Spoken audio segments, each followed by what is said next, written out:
Can the last hour of a dying year hold its breath long enough to hear a match whisper? Can frost, white as a hymn book page, hide the red intention that moves like a vein under skin? And can silence, kept for years like a locked drawer no overseer thought to open, swing wide at midnight and let the ember of judgment step out? Kentucky, 1835. Cold as a kept promise. The fields stood like ribs around the house, and the barns were chests that held another man's breath. In that hush between 1 year falling and another rising, a clock ticked with the soft malice of a foot on a staircase. Somewhere a dog turned in its sleep, somewhere a torch found its life to a blade, and somewhere else we will walk slowly, because truth walks slow, and the cold remembers every footstep. We will touch doors that don't belong to us and breathe air that costs more than gold. This is not a tale told to pass an evening, it is an echo that refuses to die. If you want to follow real stories that defy time and reveal hidden truths, subscribe to the channel now and turn on notifications so you don't miss any of our investigations. Morning wore a shawl of smoke even in winter. The big house sat on its knoll with the calm vanity of a portrait, green shutters blinking at the pale sun, white boards clean as a lie. Below it the lanes led out like knuckles from a fist, one to the tobacco barn with its ribs of slat and its breath of leaf, one to the corn crib where rats were hymns with tails, in the yard the pump handle worked its iron music, in the kitchen the black stove made a small fateful thunder. Doors spoke in creaks the way old men mutter names at night. Every hinge was an oracle, every lock had a mouth. The season had turned the ground hard. You could feel the frost through leather. Hemp lay bundled like sleeping bodies, tobacco strung on laths, darkened in the barn, a congregation of leaves waiting for a sermon in heat. Horses stamped and steamed in their stalls, as if winter had placed a hand on each powerful chest and pressed, just to see what would live. In the big room a long table watched itself, polished to a river, silver-laid like tiny moons that had agreed to be owned. Newspapers from Louisville rattled in white hands that smelled faintly of soap and spent whiskey. On the mantel the clock would not be hurried. Nothing in that house ever hurried, except the whip. You could tell the year by the roofs. The shingles on the overseer's quarters always looked a little newer. The slave cabins wore their weather like a history lesson. Smoke curled from their crooked chimneys with a carefulness that wasn't fear exactly, but kin to it. Inside those rooms the air held the knowledge that winter carries, that everything precious must be tucked small, that a pot will sing if you let it, and a baby will quiet bread dough remembered warm foremothers' hands. A needle travelled through cloth like a comet through a private sky. A spoon knocked a pot lid and made a small sound that could mean supper or scolding, love or law, depending on whose ear wore the listening. The master liked to walk before dinner, his boots saying what his mouth sometimes didn't. He inhaled the barns, his barns, as though tobacco's shadow smell were proof of providence. He carried a riding crop not because the horses required it, but because it completed him, the way some men cannot appear without a hat, and some cannot think without a book. He let it ride his palm as he looked from roof to fence to field like a surveyor of belonging. He knew the rose by heart, the rose knew him too. By late afternoon a colour came into the sky that never quite decided itself. The kitchen filled with the precise tyranny of recipes. Lard left its thumbprint on the air, biscuits rose like obedient thoughts. The dining room took a breath deeper than sense. A violin's thin throat sang a tune from somewhere blue and far, carried on the air by a boy who played as if every note were a coin he owed. Lamps were lit with the tender violence of flame. Their glass chimneys blinked and then held steady like soldiers. The overseer cursed a hinge that bit him. He spit in the yard with that performance men put on when they are more watched than watchful. He wrote numbers in a little book that believed it could hold the world. The book liked the shape of things, sacks, bales, backs. Numbers make such tidy fences. Everything is a sheep if you count it hard enough. In the cabins, children found games in the architecture of poverty. A button, a string, a stick that could be a sword if you closed one eye. Women wrapped their hair, wrapped their thoughts, wrapped the day for tomorrow. A man patched another man's coat with thread that remembered a different life, his father's shirt, his mother's apron. Quiet had a texture you could rub between finger and thumb. Talk was a small fire that warmed without smoke. Names of the dead were set carefully on the shelf beside the lamp, and the Bible, with a cracked spine and a soft voice. Winter made the land a low bell that rang with every footfall. Sleet sometimes pinched the window panes so that the night looked pitted, as if sorrow had a way of becoming weather. Dogs sang to one another across the fields like gossiping preachers. Somewhere a cow coughed the way old men do. Somewhere a fox stitched the edge of the woods to the edge of the yard with paws that left cursive. And at the heart of it all, the barns breathed. They were lungs huge and patient. Their beams knew the arithmetic of weight, the geometry of surrender. In summer, their light cut through the slats like holy stripes. In winter, darkness kept the leaf from dreaming of anything but heat. Men climbed the ladders with bodies like questions and came down with bodies like answers. The barns heard the master's boots, the overseer's drawl, the boy with the violin, the laugh that had no joy in it. The barns kept the secrets of rats and lovers and plans that had not yet found their night. New Year's Eve approached, and the place rehearsed its pageant. A barrel was rolled closer to the main porch for the coming toast. An extra ham waited like a fat promise.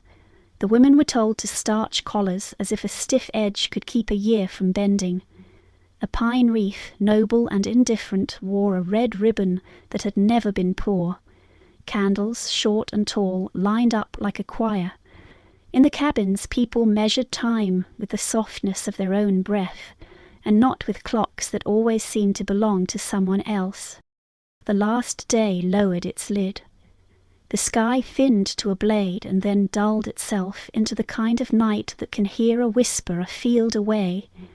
Somewhere a match existed, somewhere a hand held it as one holds a small bird, knowing it has a heart. I am called Josiah when they remember to call me anything but boy. My mother's hands named me in a different music. Soft like a river's best part, but she sings now in a place you can only arrive by dying.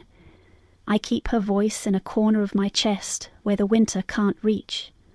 A ledger is a book made of paper to men who own books. To me it is a closet in the body where you hang what you can't afford to wear every day. The blows that didn't bleed but still breezed, the words that landed like coins on a table. Small, cold, unarguable. I have been writing there since I learned to listen. The first page, a rope burn on the wrist when I was 10. Not mine, my father's, but the welt wrote itself into me as if skin can take dictation over distance. He stood straight because he would not give them the theatre they paid for. I learned then that silence is not emptiness. Silence is a blade wrapped in cloth. You keep it hidden, but it keeps its edge. Second page, a winter where the shoes decided to be more whole than leather. The cold came up through the ground like a law. I dreamed of stockings the colour of stove heat and woke to toes that had a new name for ache. We boiled the week's end into a stew of prayer and bits. I wrote that hunger down with a piece of charcoal on the inside of my breath. Third page. My sister, Ruth, small as a corn doll, hair like a night with a moon. She laughed with her whole face, like someone who didn't know better yet. She was sold on a Tuesday because bills are due on Tuesdays everywhere. The cart that took her had a wheel with a wobble. I hear that limp still, even now, at the end of every December, as if the year itself cannot roll true without shaking her name. The day after she vanished, the master complimented the tobacco, said it was curing fine. He had an eye for leaf, he looked right through people. There is a page for the overseer who pronounces mercy the way a butcher says marrow. He likes to tap his little book figures stacked like fence posts against his thigh, as if to remind himself that gravity is on his side. He likes to call a man friend the way a dog says hello to a bone. When I pass him, I polish my face to the kind of nothing that doesn't reflect. You can't strike a shadow. It is a talent to be where he is not looking. It is a craft to make him think you never were there. I learned to walk with my heartbeat in my feet and my light in my eyes turned down to a keeper's wick. There is a page for the whip. You do not need me to write that page for you. Everyone owns a copy, but mine includes small things. The way a shirt stitched with a dull needle can feel like a second lash. The way laughter at the wrong time can lay a welt deeper than leather. The way a hymn sung soft by the old woman in the corner can stitch you back enough to make it to Monday. There is a page for the barns, those tall wooden ribs that hold another man's future like a hostage. There is a smell in there, sweet and dark, that we are told to like for his sake. Leaves hang overhead like a brown ceiling of hands. You learn to climb ladders as if gravity were a shy mistress.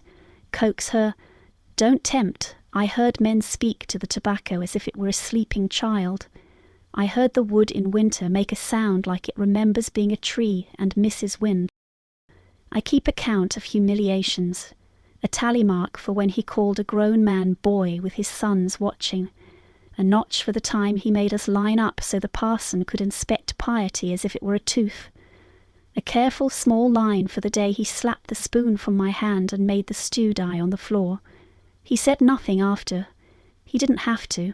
Not all violence wants to be noise. I have spoken to fire since I was small. My mother taught me to coax a flame from damp kindling, to talk to it like something half fierce, half shy.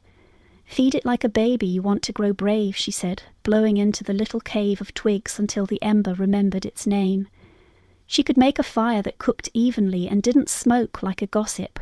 That is a science. They call such housework women's art, but it is an astronomy, a star in a stove. She taught me how to bank coals so the morning finds you halfway to daylight. If you listen close, embers tell you where they prefer to live. They are like people that way. Give them a corner from the wind and they will build you a sun.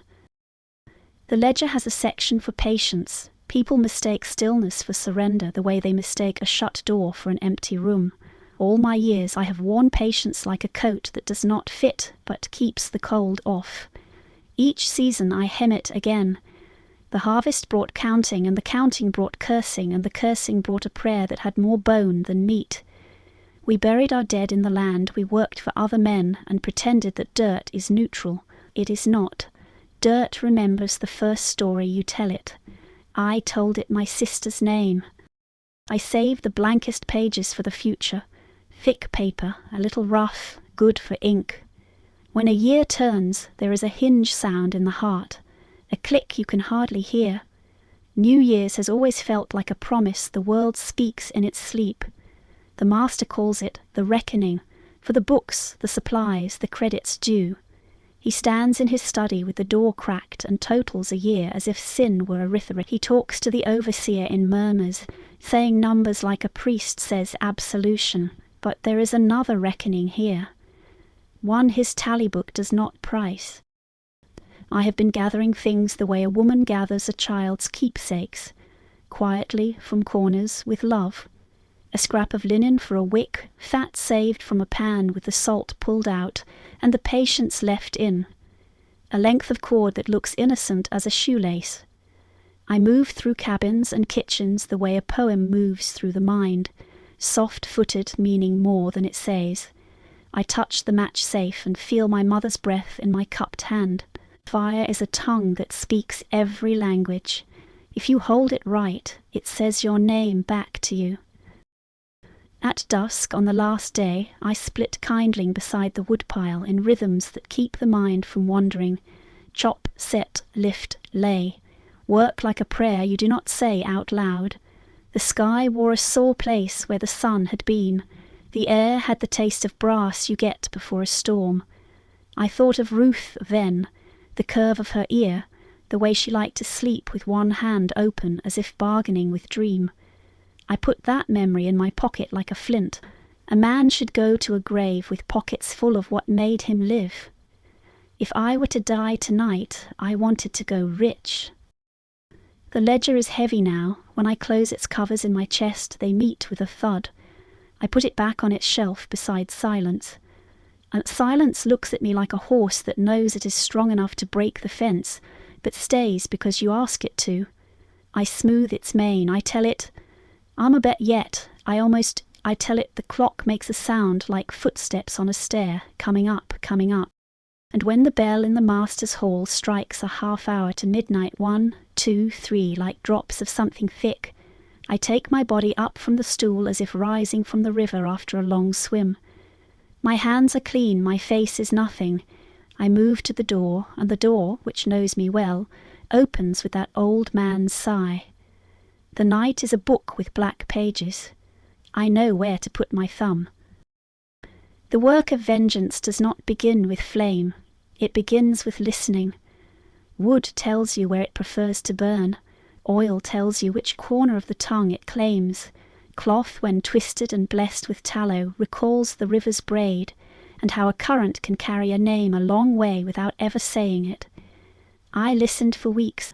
I learned the barn's pulse, how the tobacco barn took a breath and then held it, how the corn crib's dry ribs sang if you brushed them with a cuff, how the loft ladder complained only on its 7th rung, as if the number itself offended it. I moved through them in daylight with a broom and a bucket like any other man's whose hands had the good manners to be useful. At night I walked past them with a gaze that owned nothing. You cannot set a place alight until you've walked its map into your own body. Fat was the first scripture. I saved it where I could, skimmed from pans after meat went tender, scraped from a dripping hook and hid in a gourd whose belly remembered summer. Salt left it and patience entered. I rendered it slow, slowest, until a pale clarity lived where heaviness had been. There is a moment when tallow becomes its best self, neither stubborn nor thin, obedient to wick and will. I watched that moment like men watch their children sleep, hopeful and a little afraid. Then I braided wicks from linen cut from a hem I had mended for the mistress months ago. She had thanked the neatness of my stitch. I thanked the wasteful length she thought too frayed to bother with. The braid learned my fingers and hid well enough to never be missed. I learnt the weather. I befriended the wind. For days it walked the land from the west, shouldering the cold like a trusted pack. Then it shifted, sly as a man changing his mind after supper, and came low from the north, quiet and dry. Dry is the word you want if your plan is a sermon fire will preach. Tobacco's breath grew sweeter the colder the night grew. I marked the way the smoke of an evening cook-fire lay across the yard, a patient ribbon, and understood where flame would run if told to. You must not rush a flame, give it direction and companionship, and it will do the rest. The roots took shape as if the earth itself chalked them for me. From the cabin's shadow to the angle where the smokehouse steals the wind, across the yard where the pump keeps its iron throat, past the hogshead where a rat has made a private door, and then into the first barn's side gap, where a man of my shoulders can slit without greeting a hinge. I walked these lines in the blue hour with my hands empty, owning the darkness with my feet, until even my shadow could follow the path blind and not miss a turn. The dogs learned to accept me as part of the place's furniture. I carried bacon grease on one cuff for a week, rubbed it against a splintered post where they loved to scratch. After that I was a man-shaped tree to them, no more, no less. Buckets. Water is a good man until it is surrounded by fear. Then it forgets itself. I did not pour it out. I moved it to corners that would be dark to panic, tucked it behind barrels, left lids crooked so lids would be blamed. A ladder I leaned against the wrong wall, then righted it later where a footstep would find its rung tired. Nails I tapped with just enough mischief to make a rung slip in a hurry. Doors, I learned their shallow habits, which ones swelled at night, which ones liked to scrape the threshold with a small scream. I greased the worst of them twice, and left the near worst as they were. Let the house shout, let the barn whisper. Rags. A barn owns more rags than a sermon owns words. I made sure certain cloths lay where leaf and beam are friendly. At the foot of a post where mice liked to confess their day, by the pile of kindling the overseer swore he had told the boy to move. I placed them like commas in a sentence I meant to read aloud at midnight. Tallow, kissed, wick-tongued, they were but prayers waiting for a breath. In the seed loft, dust rose to a light like the pale of old bone, proof that a spark would find company. In the lower corridor, where air slid like an eel, I chose the leeward face. Fire must be loved forward. You do not throw it to the wind like a man throws a dog. I cleaned the lamp chimneys days before, so their glass would not betray me with a smear. Light is a careful gossip. It tells what it knows with a little dance. I learned how to keep it still. I polished the master's candlesticks with a rag slicked with tallow. How kindly the gold smiled back, too vain to sense insult. From a cracked drawer I took a box of matches. The heads winked red as blessing. I replaced half with shaved slivers, so the box would not look thinner. The weight in a man's pocket is a kind of watchman. Routes decided, tools prepared, weather allied, then time. Time is a stubborn barn gate. It will not open faster because you stare. I kept my face in its usual place, my eyes on the work, my mouth folded like a page no one reads. I let the year wear itself out in the big house. Laughter rose and fell as men practice the art of believing they are permanent. Toasts were made to prosperity, to God, to sons who must learn to be gentlemen by watching what gentlemen do to those who cannot argue. The violin's throat told a story about a country the bow invented. Footmen's hands were all white cloth and exactness. In the kitchen we fed what fed them. The cook swore in kindness and kept everything hot as if hunger were a dog we meant to tease. I took my last walk at 9, then at 10, then once more at the 11:15. The sky thin itself to cold silk. Stars listened. The field lay quietly as if it had decided to join no one's side. I tucked a gourd under my coat, felt the mild, fatty warmth of it against my ribs. In my pocket, the linen braids coiled like sleeping snakes. In my fist, the matchbox, so small a thing to be a judge's hammer. I breathed, and the world put its ear to my chest and breathed with me. A man must make his body a clean room for such a night. I had washed earlier in water so fierce it taught the skin humility. I dressed in nothing that glimmered, tied my cuffs with string instead of buttons, so that no metal would flirt with light. I sat with silence. I told it, now. It stood. It let me place a hand on its neck. We walked out together. At the threshold of the cabin my mother once called home, I paused and stepped back in, as if to fetch a forgotten thing.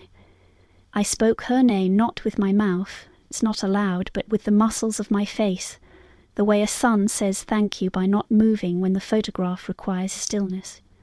Then I took the path a man takes when he is going to the privy at night and doesn't want to trouble the dogs. The barns rose ahead, not sleeping exactly, but choosing to trust the dark. A man can love a place he also means to end. That is a trait of exiles. I touched the first beam as if greeting a friend at his own wake. "Forgive me," I said in a tongue that wood understands. Fingers. They listened.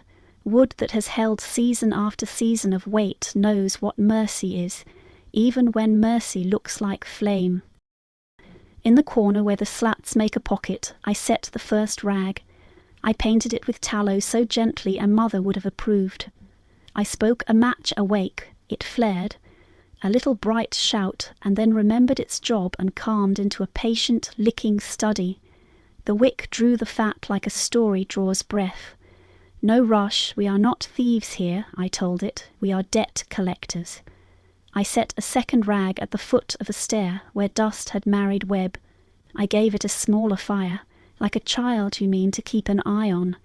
I moved to the seed loft, laid a braid in the angle where the beam meets the floor, kissed it with heat, watched it learn the alphabet, glow, curl, whisper, lean. Behind me the first one found courage and became plural, a chorus. I left when their talk no longer needed me. At the second barn I worked quicker. Love recognizes its own handwriting and does not need to read every word. A rag under the tobacco tier where stem meets air, a thread of flame fed to the chaff the threshing left. Thank you, careless boy, for the trail you made with your sleeves. I placed a little light behind a door that liked to stick. When they came with buckets, they would meet its hot grammar first. Along the outer wall, under dry straw, I pushed one braid so shallow a cat paw could have found it, if cats were literate. I looked once at the sky, and the sky, uninterested in man's business, looked back with a clean face.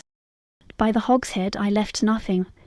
Pigs are innocent of everything but being pigs. At the corn crib I wedged a wick between cob and stave, the way a memory wedges between ribs and will not be coughed out.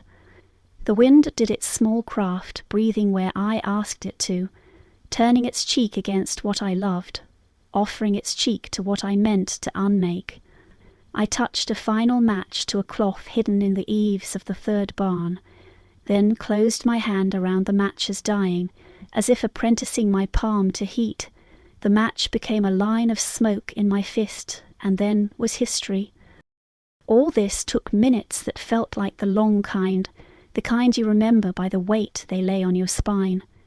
Midnight waited near as a shoulder. I was a man returning from a privy now. No hurry, no guilt, only a body answering a small need in the night. I slid back to the cabins. I placed the empty gourd among other dumb household things. I knelt by my bed. I opened the ledger in my chest and wrote, "Paid toward balance due." Then I closed it and told Silence to lie down, but keep its ears up. Silence smiled with its horse teeth and agreed. Midnight entered the farm not with a bell but with a breath held and then released.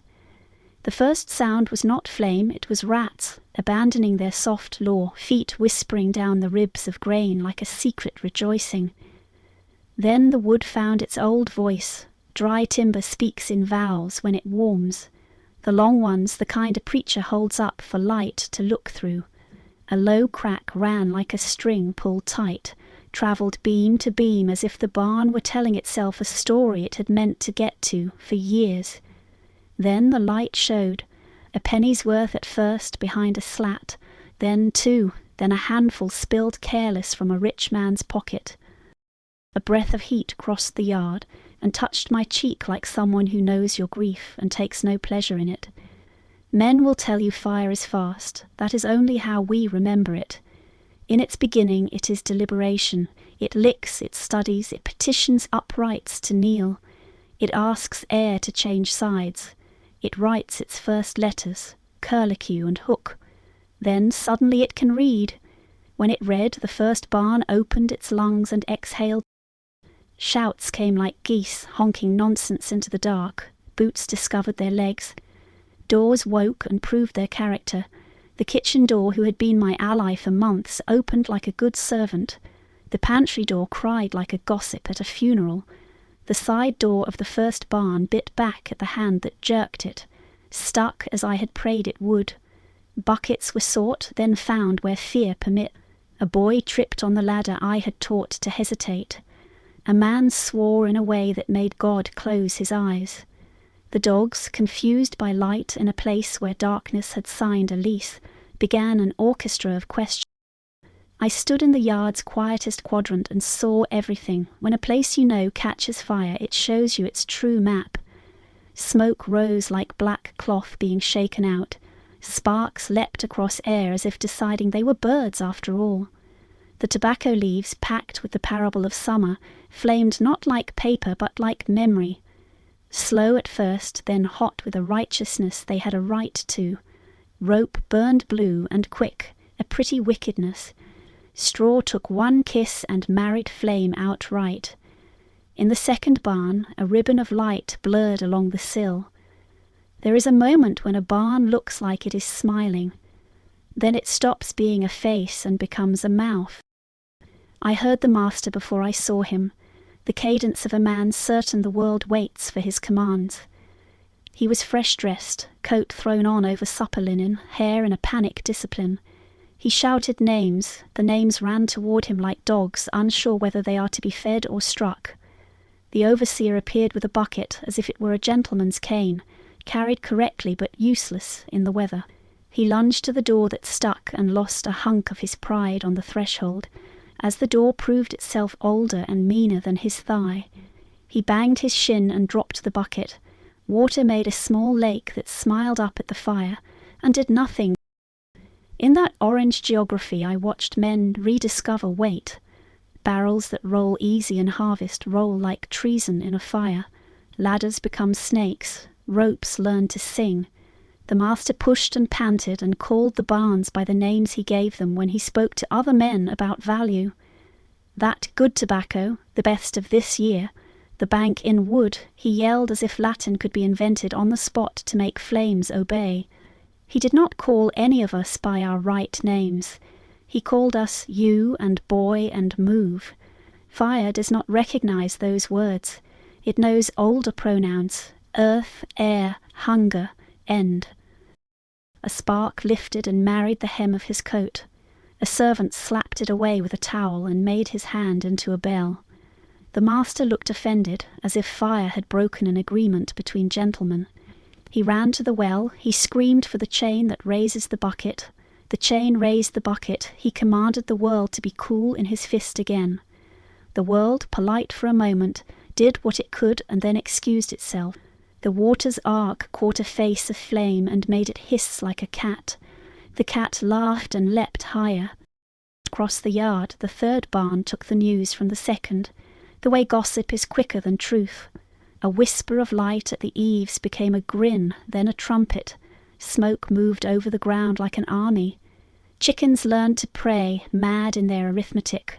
A horse, shoulders lit from the forge of fear, tried to climb the stall door and almost became a lesson about what desperation can do to grace. A boy cut the halter and the horse wrote its name down the night with hooves.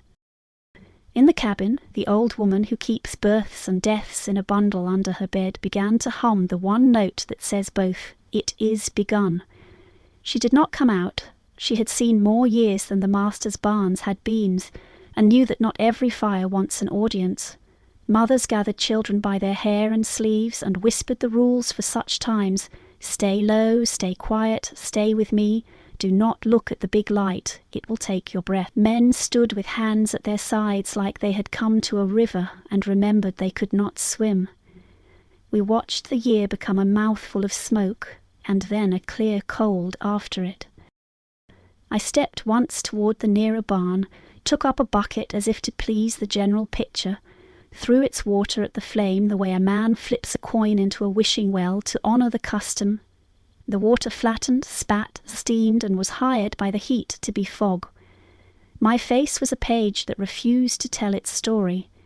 The overseer saw me, and for the first time in our years he did not see a servant. He saw a shape the fire drew around me, a man who was not afraid. He looked away so quick he made a sermon by accident about what guilt can and cannot bear to study. There is, in all burnings, a single breath when the world holds still to hear what it has done. It came as the second barn's roof decided to change its mind about standing. The rafters trembled like an old man thinking of his first dance.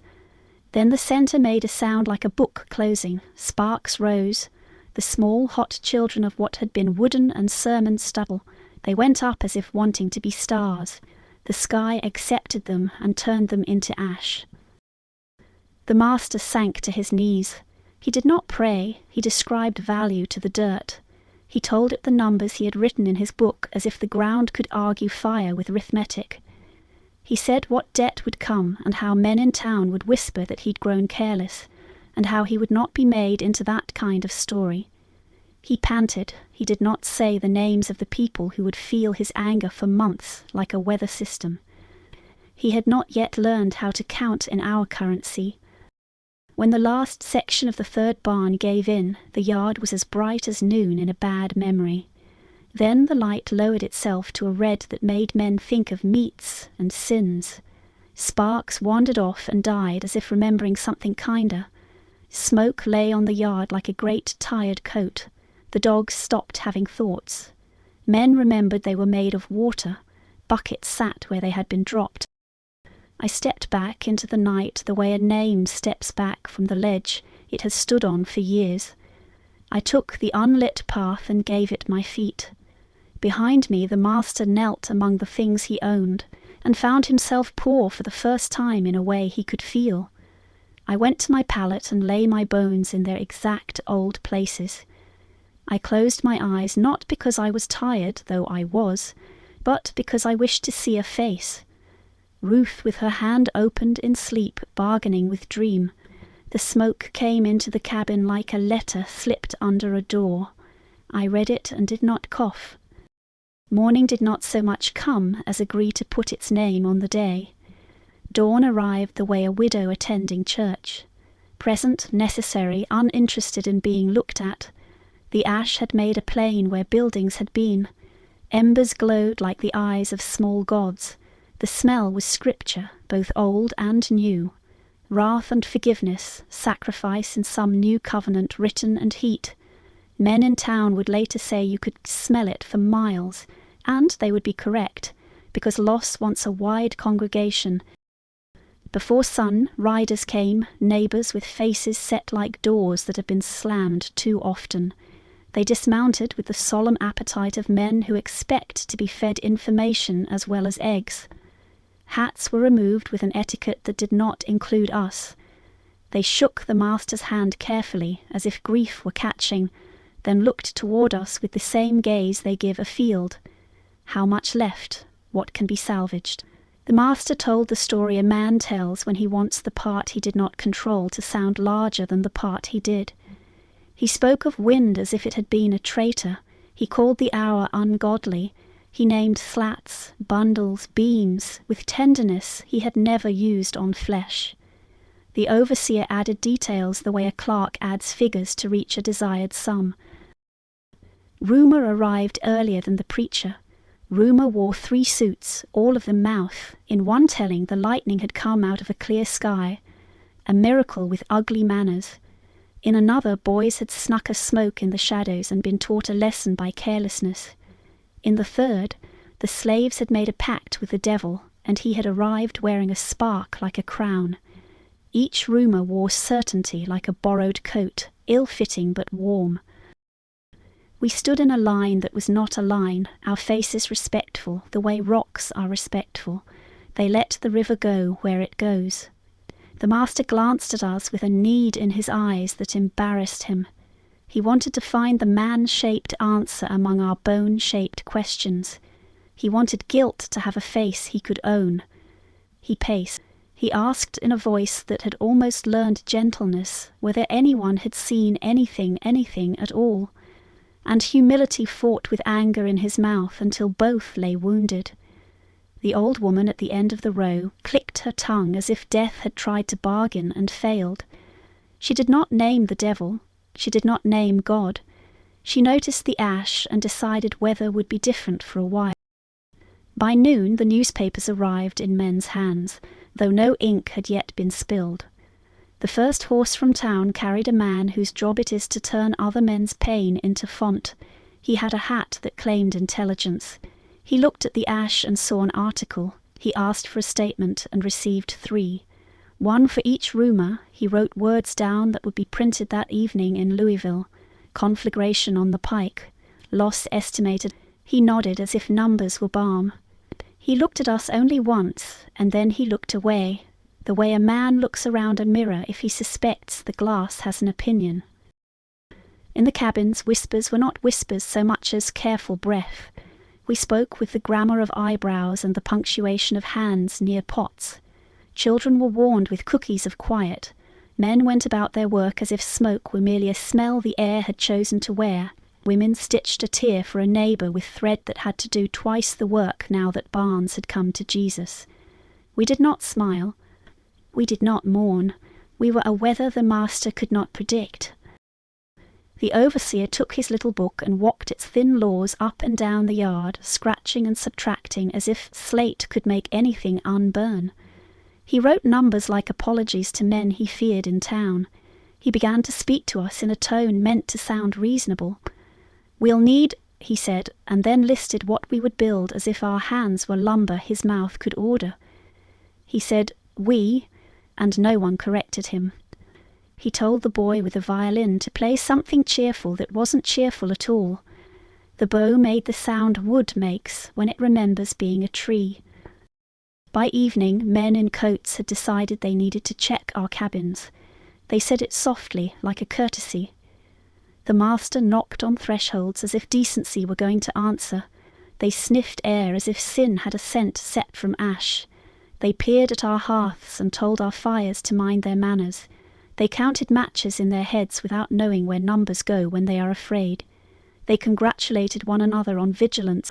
In my pallet corner, a gourd sat like any other summer memory. In my pocket, only lint and the day's obedience. The dogs had turned pensive. They walked as if they had come upon a new rule.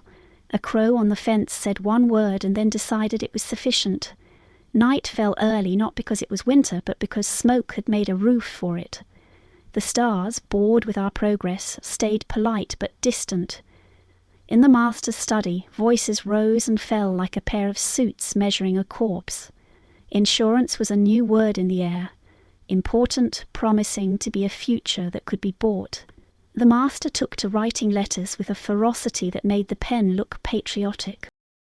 Among us, the ledger changed hands. Not the paper kind, the heart kind. Men looked at me with the kind of not looking that is an honour guard. The old woman passed me a tin cup of something hot, not as a reward but as a recognition the body should not be made to pay what the soul has already tendered. She said, which in our grammar contains a blessing, a warning, a remembrance, and a blessing again. A child touched my sleeve as if I were a barn that had not burned. I touched his head. I did not speak. By week's end, tails had grown their own legs. A man at the crossroads swore he saw a column of light walk from barn to barn with a gait he would recognize anywhere. Righteousness. Another said he found a burned wick shaped like a letter, and if you turned it this way, it spelled enough. In town, the paper printed a stern sermon about vigilance on plantations and the necessity of discipline, as if discipline were a rein one could order. In the last paragraph, the editor allowed that Providence sometimes teaches with fire. He did not name the teacher. The master tried punishment, not the spectacular kind, he was too careful of optics for that, but the small kind that likes to pass for order. Rations clipped thinner, tasks doubled with the politeness of new schedule, sleep trimmed. He spoke to us of restoring trust, the way a gambler speaks of luck, as if the cards owe him a good hand. The overseer strutted less for a while. Then habit returned and he strutted just the same, a barn of a man who believed himself fireproof. The place went on. The earth received February as if nothing had happened. But when wind ran its hand over the ash and lifted what was light enough to take, the farm coughed and remembered. In spring, green came up through grey and did not ask permission.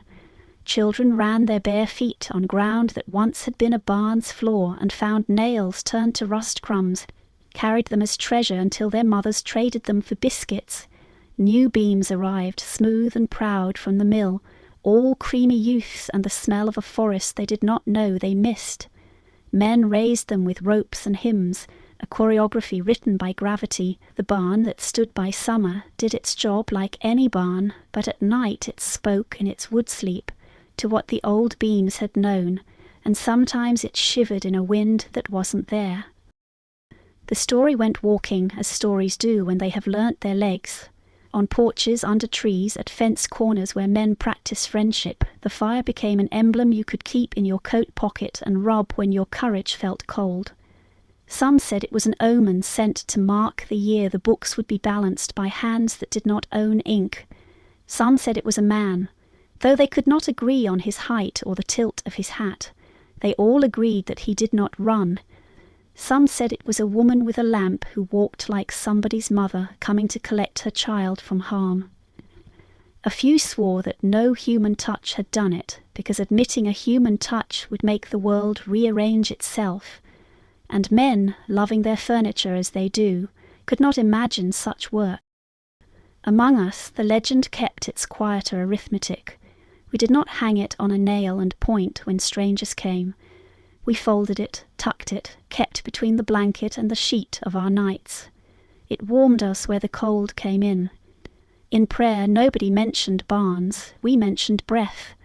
We thanked a God who remembers fire was his first language. We did not ask him to do it again, we asked for the ledger to continue turning pages until the book was done. I grew older into my face. A scar at my wrist, a thin white line from a boy's mistake with a hook, stayed the colour of milk. The overseer kept his book, the master rebuilt his sums, the tobacco blessed and betrayed in its old, patient way. Ruth's name never left the shelf in my chest. When the first frost silvered the field that autumn, we all stood a second before work to admire how a year can pretend to be new by painting itself another colour. Then we went on. The body likes habit, justice prefers pilgrimage. Between those two, a man must build a tent. In town, years later, a boy would point to an old clipping in a trunk and pronounce to his sister that once there had been a great fire on the pike, and the loss had been... He read the number with that throaty pride children have when they pronounce currencies. The sister would ask who set it. The boy, knowing how to live in his own house, would shrug and say, "Wind." But when they slept, the sister would dream of a match speaking softly to a rag, as if telling it a bedtime story that ends in dawn. There is a path the dogs still refuse at night, a line invisible to eyes that have never needed to see in fear. They pause, ears tipped, and go the longer way. The new barns stand their chores without complaint, but sometimes, in a quiet noon, one plank pops in sun with the same sound a knuckle makes when a fist decides to be an open hand. Men flinch and then laugh at themselves. We do not laugh, we listen. If you walk the yard at the year's end, and you must walk softly if you wish old truths to rise, you can feel midnight weight under your boots like a drum under linen. The air remembers. It passes over the ash that rain married to soil and makes a small mercy of it, good growth.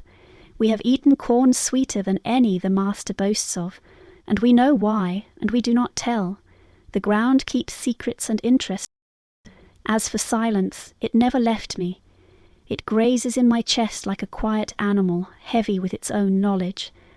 I stroke its rough, holy head at night and tell it the same thing I told it then.